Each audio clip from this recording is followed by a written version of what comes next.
ఈరోజు నేను గర్ల్స్‌కి కొన్ని ముఖ్యమైన సలహాలు ఇవ్వాలని ఈ వీడియో చేస్తున్నాను.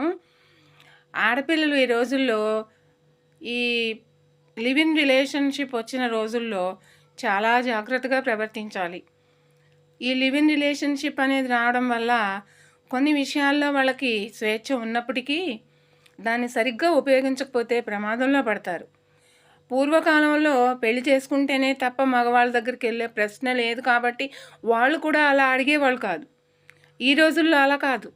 ప్రతి ఒక్కడు నువ్వేంటో చూస్తాను, నీ సత్తా ఏంటో చూస్తాను, మన కెమిస్ట్రీ సరిగ్గా ఉంటేనే నేను పెళ్లి చేసుకుంటాను, లేకపోతే లేదు, ఇలా సోది చెప్తుంటారు.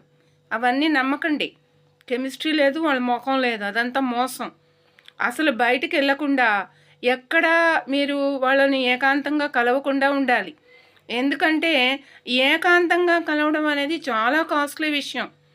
వాడికి ఒక ఉద్యోగం ఉండాలి, మీకైనా ఒక ఉద్యోగం ఉండాలి, మీరైనా ఒక ఇల్లు అద్దెకి తీసుకుని ఉండాలి, వాళ్ళైనా అద్దెకి తీసుకుని ఉండాలి. అక్కడ అద్దెకి తీసుకున్నా సొంతంగా ఉన్నా చుట్టుపక్కల ఉండేటటువంటి వాళ్ళందరూ మీ మీద కన్నుంటుంది. ఎవరు వస్తున్నారు, ఎవరు వెళ్తున్నారు, ఏ రకమైన సంబంధ బాంధవ్యాలు ఉన్నాయి, అదే విషయంలో ఉంటారు చుట్టుపక్కల ఉండేవాళ్ళు. కాబట్టి మీరు అనుకున్నట్టుగా అర్ధరాత్రి వెళ్ళినా, తెల్లవారుజామున వెళ్ళినా, ఎప్పుడు వెళ్ళినా, ఏం చేసినా మీరు ఏం చేస్తున్నారు అనేది లోకానికి వెల్ అయిపోతుంది.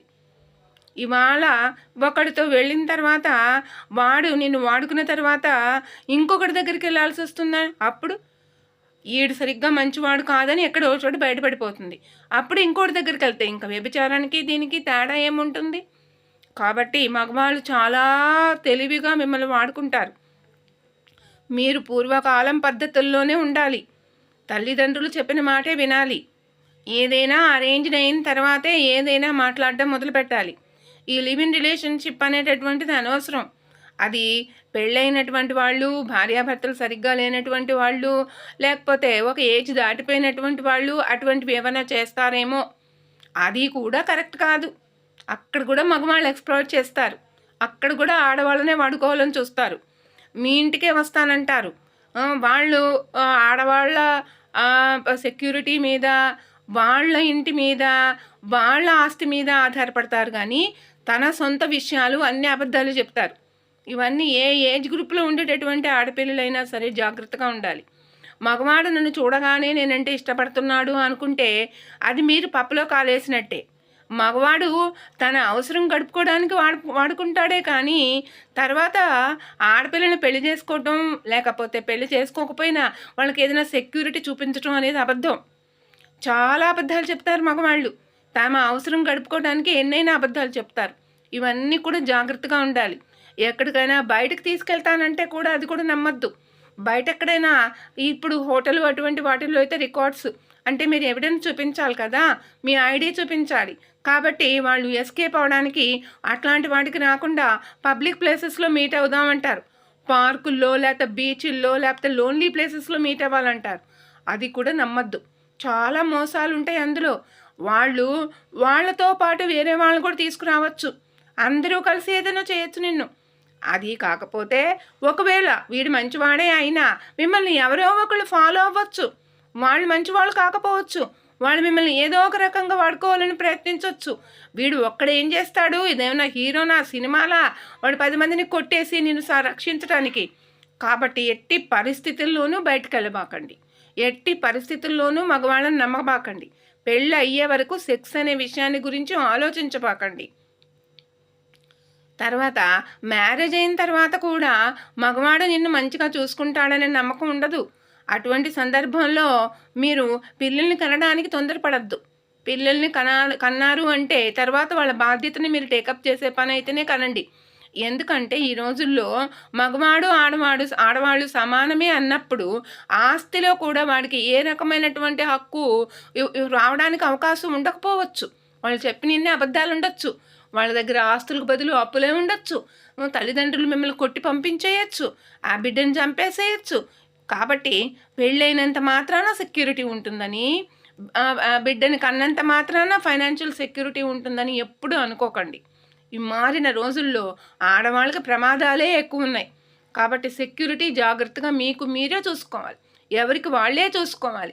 ఒక అన్ననో, ఒక తమ్ముడినో, లేకపోతే ఒక నాన్ననో, లేకపోతే పక్కింటి వాళ్ళనో, లేకపోతే పెద్దవాళ్ళనో, తాతయ్యనో, ఇలా ఎవరో ఒకళ్ళని నమ్మి జీవితం చేసుకోవడం అనేటటువంటి రోజులు అయిపోయినాయి. మీ పాటికి మీరే జాగ్రత్తగా ఉండాలి. ఈ అన్నదమ్ములు అనేటటువంటి వాళ్ళు కూడా స్వార్థంగా ఆలోచిస్తారు. మీ పెళ్లి వల్ల వాళ్ళకి ఏమన్నా ఆదాయం వస్తుందేమో అని ఆలోచిస్తారు. కాబట్టి ఇవన్నీ కూడా మీరు ఉద్యోగం చేసి చక్కగా మీ కాళ్ళ మీద మీరు నిలబడి మ్యారేజ్ అనేటటువంటిది చేసుకున్న తర్వాత, బిడ్డ కలిగిన తర్వాత ఒకవేళ ఏదైనా ప్రాబ్లం వస్తే ఆ బిడ్డని మీరే చూసుకోగలను, ఆ బిడ్డ అంటే మీకు అంత ఇష్టము, నాకు తప్పకుండా తల్లిని అవ్వాలనే ఇంట్రెస్ట్ ఉంది అనుకుంటేనే పెళ్లి చేసుకోండి. అంతేనే కానీ బిడ్డను అడ్డం పెట్టుకుని నాకేదో ఆస్తి వస్తుందని కానీ, లేకపోతే నీ భర్త నీ చెప్పిన మాట వింటాడని కానీ, నీ కంట్రోల్లో ఉంటారని కానీ అనుకోకండి. పెళ్ళైన తర్వాత కూడా లివ్ ఇన్ రిలేషన్షిప్ చేయొచ్చని ఇప్పుడు చట్టం వచ్చింది. కాబట్టి నువ్వంటే ఇష్టం లేదు అని చెప్పి వాడు బయట వేరే వాళ్ళతో ఉండొచ్చు. ఇది మగవాళ్ళకు కూడా వర్తిస్తుంది. మగవాళ్ళు కూడా ఆడవాళ్ళని నమ్మాలని రూల్ ఏమీ లేదు. మగపిల్లలు కూడా మీ జాగ్రత్తలో మీరు ఉండాలి. ఆడపిల్లలు పెళ్లి చేసుకున్నంత మాత్రాన మీరు చెప్పిన మీ కట్టుబాటులో మీ చెప్పు చేతుల్లో ఉంటారని, బిడ్డని కన్నంత మాత్రాన వాడికి ఆస్తి ఇవ్వాలి కాబట్టి మీరు చెప్పిన మాట వింటారని మీరు అనుకోకండి. వాళ్ళు చక్కగా చదువుకుని ఉద్యోగం చేసి తమ కాళ్ళ మీద తాము నిలబడుతున్నప్పుడు తాను కావాలి, తన బిడ్డ కావాలి, తన బిడ్డని పెంచుకోవాలనుకుంటేనే ఆడది ప్రెగ్నెన్సీని కోరుకుంటుంది. కాబట్టి ఏ రకంగానూ ఆడవాళ్ళని మీ చేతిలో పెట్టుకోవాలని మీరు ప్రయత్నం చేస్తే అది జరగదు అనే విషయం మీరు అర్థం చేసుకోండి. ఆడపిల్లలు, మగపిల్లలు సెక్స్ అనేటటువంటిది ఒక్కటే అడ్డం పెట్టుకుని ఒకళ్ళ మీద ఒకళ్ళు ఆధారపడాలి, లేకపోతే ఒకళ్ళని ఒకళ్ళు మోసం చేసుకోవాలి, బ్లాక్మెయిల్ చేయాలి, హింసించాలి, తద్వారా తన జీవితం గడిచిపోవాలని మాత్రం ఎప్పుడూ అనుకోబాకండి. ఎంతోమంది మగవాళ్ళు పెళ్లి వరకు ఉద్యోగం చేసి ఆ తర్వాత ఆడవాళ్ళని హింస పెట్టి ఏదో ఒక కారణంతో ఇంట్లో ఖాళీగా ఉంటున్నారు ఈ రోజుల్లో. ఆడవాళ్ళు ఖాళీగా ఉన్నా చెడ్డ అలవాట్లు ఉండవు. మగవాళ్ళు ఖాళీగా ఉంటే అన్ని రకాల చెడ్డ అలవాట్లు ప్రారంభమవుతాయి. వాళ్ళు తాగుడు, జూదము, పక్క వేరే ఆడవాళ్ళని ఉంచుకోవటము, ఇలాంటి పనులన్నీ జరుగుతాయి. కాబట్టి చాలా జాగ్రత్తగా ఉండాలి ఆడపిల్లలు. కావాలంటే మీరు ఏం చేస్తారంటే, మీరు మీ హారోస్కోప్, మీ date of birth, time, place కరెక్ట్గా ఉంటే, అంటే ప్లేసు, టైము నిమిషాలతో సహా కరెక్ట్గా రికార్డు ఉంటేనే మీకు ఎవరైనా ఆస్ట్రాలజీ చెప్పగలుగుతారు. వాళ్ళు చెప్తారు మీ 7th హౌస్ని బట్టి నీ వచ్చే భర్త ఎలాంటి వాడవుతాడు, చదువుకున్న వాడవుతాడా, ఉద్యోగం చేసేవాడవుతాడా, నిన్ను బాగా చూసుకుంటాడా, గొడవలు అవుతాయా, బిడ్డలు కలుగుతారా, బిడ్డల వల్ల నీకు ప్రాబ్లం ఉందా, భర్త వల్ల ప్రాబ్లం ఉందా, అత్తగారి వల్ల ప్రాబ్లం ఉందా, ఆస్తిపాస్తుల విషయంలో అత్తగారి నుంచి ప్రాబ్లం వస్తుందా, అసలు నీ తల్లిదండ్రుల నుంచి ప్రాబ్లం ఉంటుందా, నీ అన్నదమ్ముల నుంచి ప్రాబ్లం ఉంటుందా, అన్నీ వచ్చేస్తాయి మీకు హారోస్కోప్లో మంచి ఆస్ట్రాలజర్ని పట్టుకుంటే. తర్వాత పామిస్ట్రీ ద్వారా అయితే కొన్ని విషయాలు తెలుస్తాయి. కాబట్టి పామిస్ట్రీయో, ఆస్ట్రాలజీయో, లేకపోతే న్యూమరాలజీనో అన్నీ తెలిసినటువంటి వాళ్ళ ద్వారా మీరు చక్కగా రీడింగ్ చేయించుకుని నీ భవిష్యత్తును గురించి నువ్వు ఒక ప్లాన్ వేసుకుని అప్పుడు పెళ్లి గురించి ఆలోచించండి. బాజా భజంత్రీలు మోగినంత మాత్రాన, పెళ్ళైనంత మాత్రాన జీవితం సెటిల్ అయిపోతుందని మాత్రం అనుకోబాకండి. ఈ ప్రపంచంలో మనం ఈ లోకంలో పుట్టాము అంటేనే పూర్వజన్మలో మనం ఏదో పాపం చేస్తే ఆ పాపాన్ని పరిహారంగానే పుడతాం. కాబట్టి ఆ పరిహారం అనేటటువంటిది మనం చేసేటటువంటి ఏ పనిలోనైనా అది మనకు తగలొచ్చు. కాబట్టి చాలా వరకు 90% పెళ్లి విషయంలోనే ప్రాబ్లమ్స్ వస్తున్నాయి ఈ రోజుల్లో. కాబట్టి చాలా జాగ్రత్తగా పెళ్లి గురించి ఆలోచించాలి. పెళ్ళిళ్ళు అనుకోకండి. అందరి పిల్లలు కూడా మీకు పూర్వజన్మలో చేసిన పుణ్యం వల్ల పుట్టేవాళ్ళు ఉండరు. నువ్వు చేసిన పాపానికి ప్రతిఫలంగా కూడా నిన్ను శిక్షించడానికి కూడా పిల్లలు ఉంటారు. కాబట్టి అది జాగ్రత్తగా ఆలోచించండి. ఇవన్నీ కూడా ఆస్ట్రాలజీ ప్రకారం నేను చదివి చెప్తున్నాను. నేను ఎవ్వరి మీద చెడు చెప్పాలనే ఉద్దేశంతో కానీ, మిమ్మల్ని డిస్కరేజ్ చేయాలనే ఉద్దేశంతో కానీ నేను చెప్పను. మీకు నిజంగానే జీవితంలో మంచి జరగాలనేటటువంటి ఉద్దేశంతో నేను ఈ వీడియో చేస్తున్నాను. పిల్లలందరూ ఎంతసేపు, ఆడపిల్లలు ముఖ్యంగా ఎంత చదువుకున్నా కూడా నేను ఉద్యోగం చెయ్యను, మా ఆయన మీద ఆధారపడతాను, నేను ఇల్లు చూసుకుంటాను, ఆయన ఉద్యోగం చేస్తాడు అనే పాతకాలం భావనలోనే మాట్లాడుతున్నారు. అలాగ జరగదు.